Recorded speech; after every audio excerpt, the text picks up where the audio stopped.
Hello and welcome to all the viewers in Nigeria and around the world to News Cycle here on Global Television. We're live in the nation's capital, Abuja. I am Deacon Michael.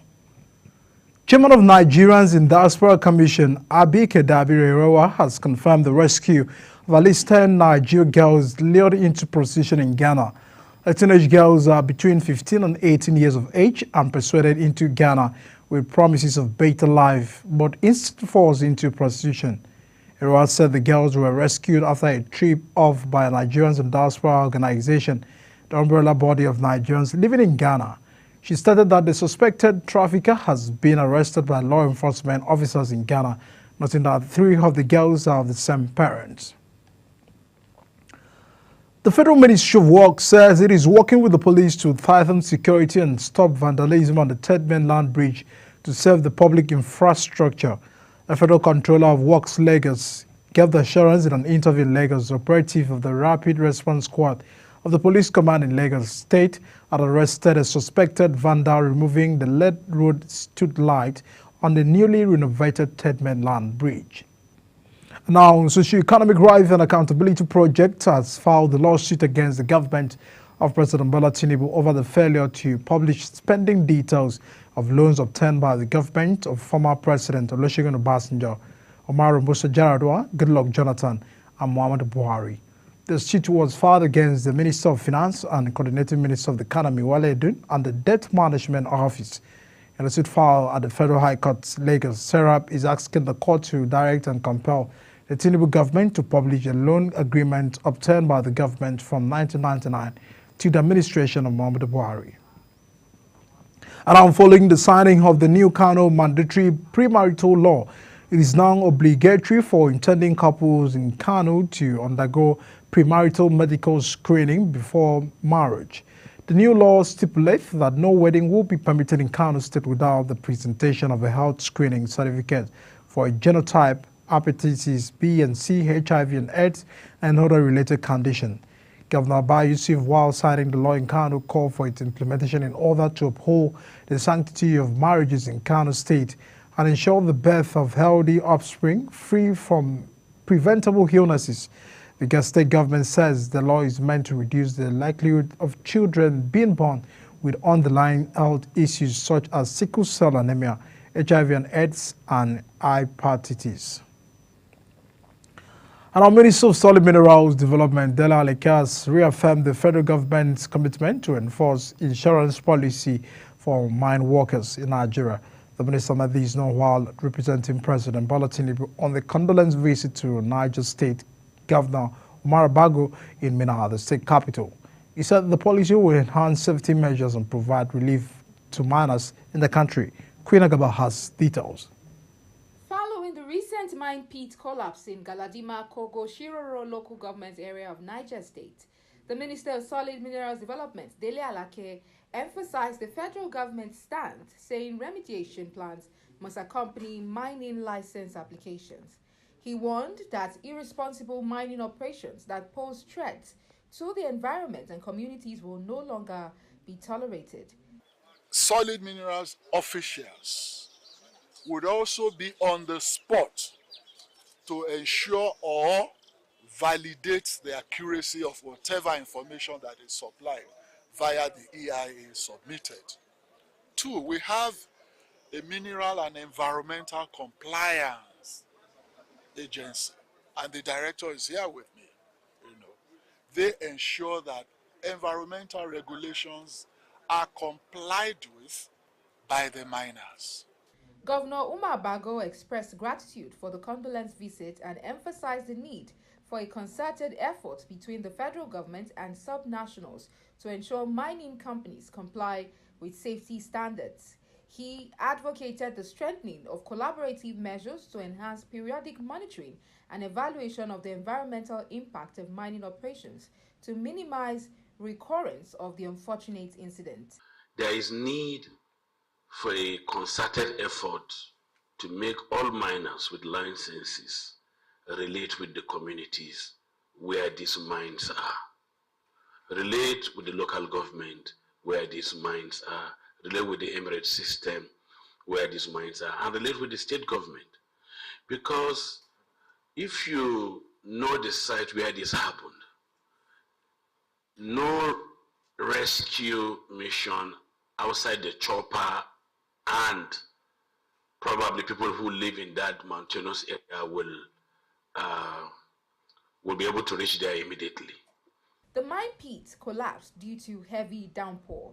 For Global Television, Queen Agaba reporting. Zamfara State Governor Dauda Lawal has requested more interventions from the Tertiary Education Trust Fund to complete unfinished projects at its tertiary institutions. A statement by the governor's spokesperson, Suleiman Idris, said Lawal made the appeal during an official visit to Third Fund headquarters in Abuja, where he said the governor made specific requests for interventions at the Zamfara State University and Abdul Gusau Polytechnic, noting that the schools have a number of projects that were initiated and abandoned by previous administrations. And out to Sokoto said as the governor Ahmed Aliyu has approved the payment of June salaries to workers in the state beginning from Monday. And a statement signed by the chief press secretary to the governor, Abubakar Bawa, says the payment covered state civil servants, local government staff and pensioners in the state. The state government stated that the gesture is to ensure that workers in the state celebrate this year's Eid comfortably. Now, the National Drug Law Enforcement Agency has intercepted a shipment of codeine originating from India and uncovered opioids concealed in ladies' hair extensions intended for the United States and the United Kingdom. This is coming barely a week after seizing a shipment of 175,000 bottles of codeine-based syrup at the Port Harcourt Sports Complex in One, Rivers State. According to a statement signed by the Director of Media and Advocacy of the agency, Femi Babafemi, both two seizures followed earlier intelligence which made the agency request that the shipment be stepped down for 100% examination.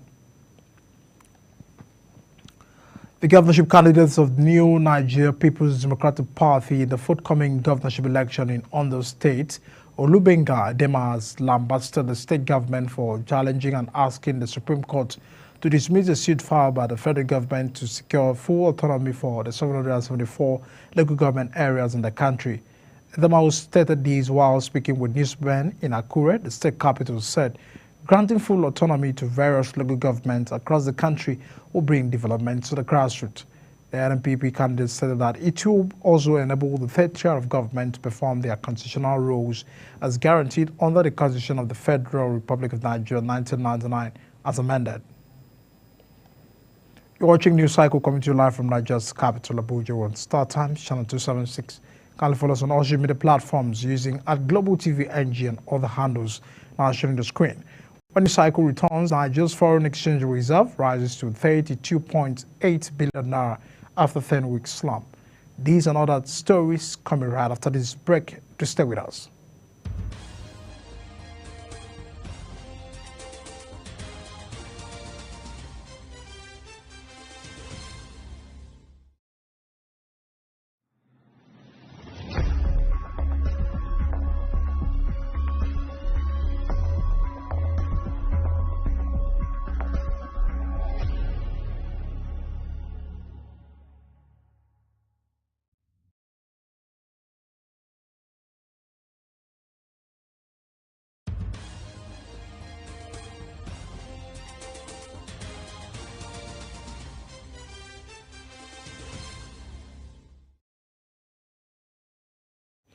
You're watching Global TV News Cycle. Many thanks for staying with us. Now to the foreign scene. The Israeli military has rescued 4 hostages held in central Gaza in major daytime operation.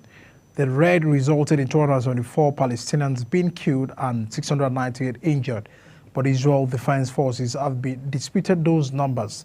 Meanwhile, the Strip's government media office said at least 236 Palestinians were killed and more than 400 injured as Israel carried out the raid.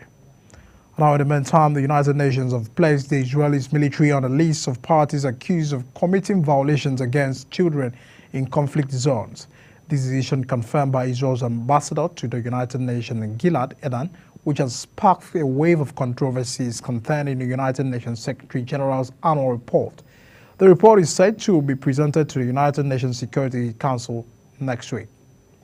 And now the business, Nigeria's foreign exchange reserve has shown a steady increase over the past 6 days, indicating the recovery process for the economy's external reserve.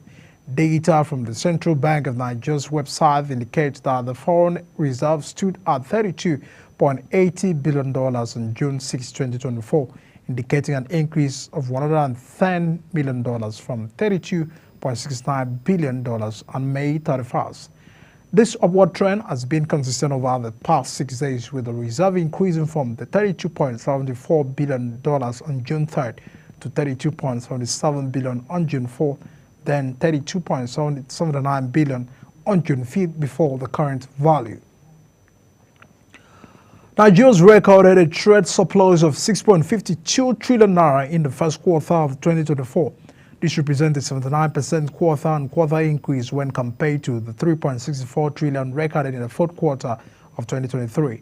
The National Bureau of Statistics disclosed these in its Foreign Trade in Goods Statistics report for first quarter of 2024, stating that total mechanized stood at 31.8 trillion naira.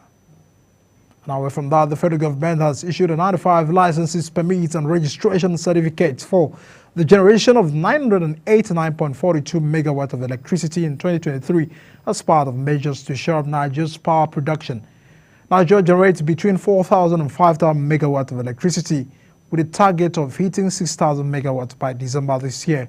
In the first quarter of last year, the NEC issued 12 licenses and permits and approved 4 mini-grids registration for the production of 223 megawatts of electricity. International Monetary Fund (IMF) has projected that Nigeria's gross domestic product per capita is expected to reach $1,120 by 2029. The International Monetary Fund data analysis revealed a fluctuating trend in Nigeria's GDP per capita since 2014, with a high of $3,222.69 in 2014 and a low of $1,087.89 in 2024. Our country's GDP per capita has been fluctuating over the years, reflecting its economic challenges and a growth prospect. And now to entertainment, reality star and actress Josephine Othobo, also known as Phyna, has kicked against marriage after witnessing a man brutally beating his wife.